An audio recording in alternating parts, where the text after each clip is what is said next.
Welcome back. This is Nixon Muganda Ochara. I'm a professor at the Vets Business School, University of Witwatersrand from South Africa. I'm coming to you with the Ouma project. Ouma stands for Agano la Uzima, Maarifa na Amani. This is a Swahili acronym. Ouma is a Swahili acronym with the first word Agano, meaning agreement. We are picking this from the Purwabar philosophy of the Luo community. The Luo community is a Nilotic community based in Kenya and several other East and Central Africa. Purwabar is a cooperative concept where people share, for instance, the cost of farming. The second word, Uzima, is about life.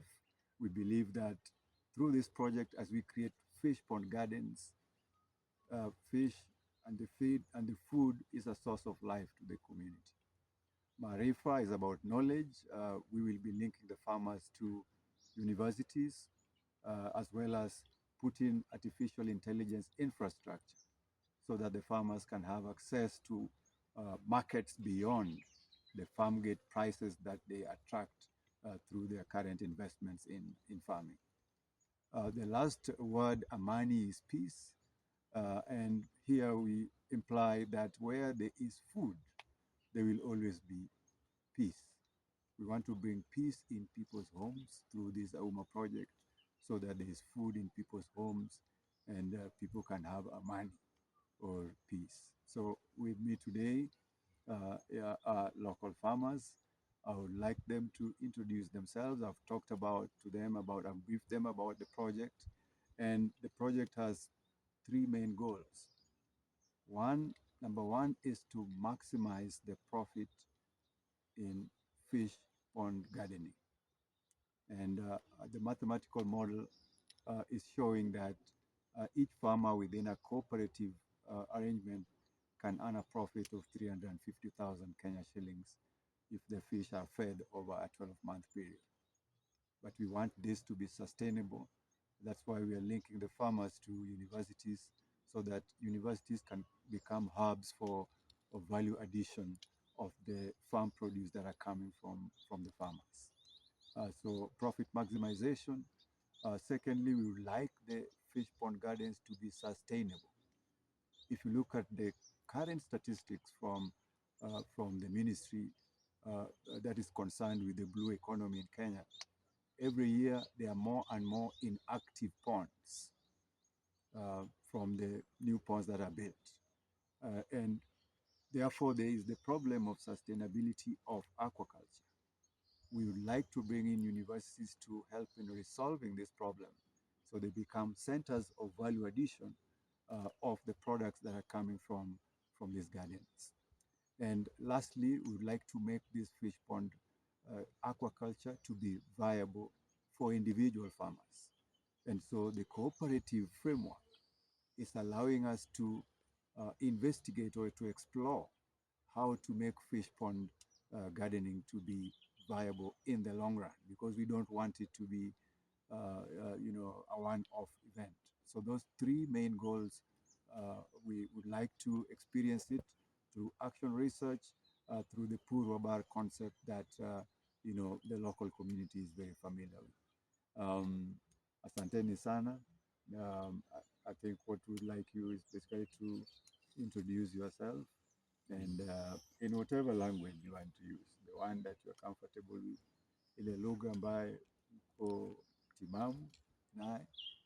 Utueleze majina yako, mahali tunatoka, na utueleze ni shamba umepeana ya Purwabar kama size gani, na maoni yako juu ya project kama hili.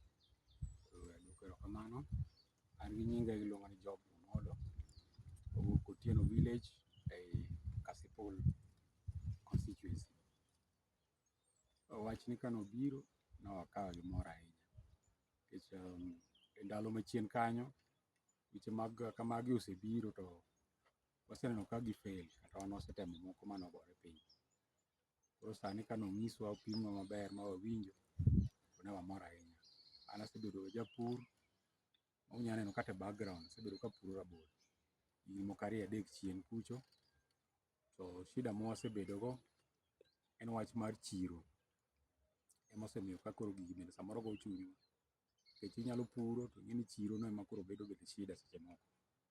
But an gi geno kaka project ni kaka koro bironi nyalo konyowa mondo wanywang' nweng'o e gik mwasebedo kwapuro kaka mar rabolo muneno chien kacha.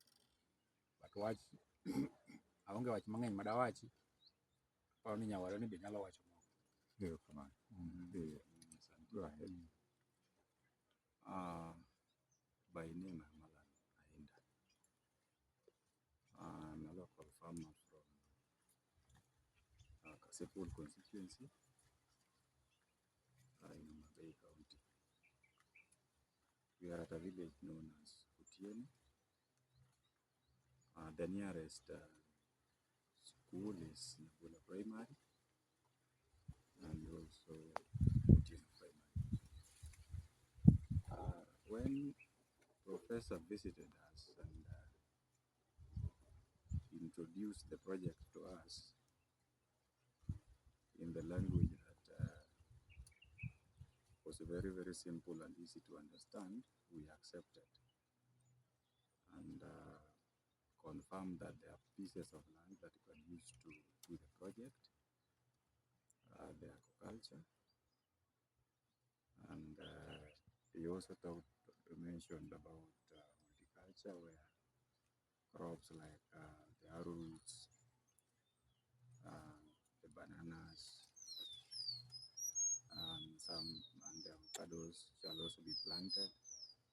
Some of these crops will be used in terms of their products, or their fruits will be used as fish feed, and others will also be taken to the right places for value addition.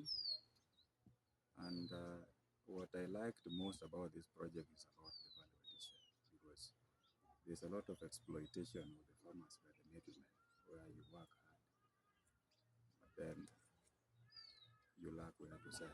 So the middlemen do visit you in your farm, then you'll have to dance to their tune. So you don't have a choice. You cannot dictate the market prices. So you realize that the farmer do not get value for the hard work they do in their farms.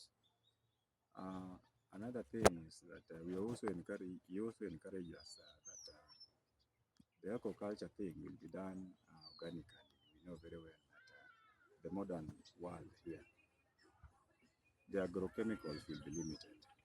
So healthy eating, healthy diets is the modern thing. So we shall try as much as possible through the project to minimize the use of agrochemicals, even as we shall be growing some of these horticultural crops.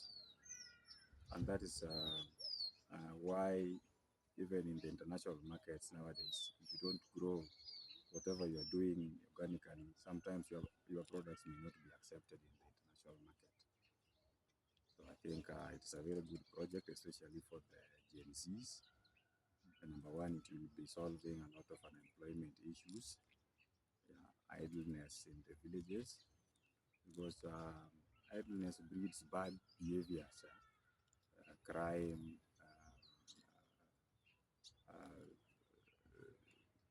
usherati na kadhalika. Kwa hiyo, when youths are engaged in something that will benefit them at the end of the day, we shall try to solve so many things. And we are also, in one way, all these projects will benefit the farmers, yes, but also the government, because at the end of the day, when taxes are paid here and there, the local government benefits. And another thing I would like to say is about the ecotourism. How do we link this ecotourism to this project? Number one, I will also would like to be an ambassador of the project, though I am a local farmer, because I like education, and where institutions of higher learning are mentioned, chances of failure is very, very low. As the professor also mentioned, that most of the projects that we do, yeah, 1 year, within 1 year, they are dead due to one reason or the other. Those are the problems the organization is trying to solve. And to come back to the ecotourism, many of our people from Homabay County, many of our members of parliament, members of the county assembly, they have visited so many areas, regions in Kenya and beyond, visiting farms, visiting sites, and especially farms where they go for benchmarking. And people have always been complaining about some of these things. If we can do them here locally, there's no need of going to Brazil or India for benchmarking on how we can do agriculture. If the knowledge can be tapped from South Africa through professor and through local university around, I think ecotourism can also do well. At the end of the day, ecotourism will bring a lot of money flow. The local people will benefit, the county government will also benefit, and therefore I would want to appreciate this project kwamba imekuja kwa wakati unaofaa. Asante sana. Welcome, the Ouma project. Welcome. Maybe you can also show some of the crops that they are growing around. If you can walk around, the bananas, the avocados. Thank you, Francis. So,